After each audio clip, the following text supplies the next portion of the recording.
how to link Steam to a different social club account. So guys, the bad news is that you can't, when you first pretty much connect your account from Steam to your social club, you can't disconnect it. So as you can see, I am now on the screen where you can actually go ahead and check if you have the account linked or not. So in my case, I already have one, and I can't actually unlink it or disable it, because if you will want to connect another account, you'll have to disconnect this one, and that's not possible.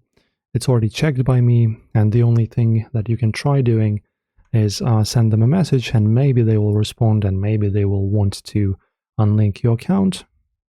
But in general, guys, you go to your avatar here, you go to accounts, settings, and then you go to linked accounts in here.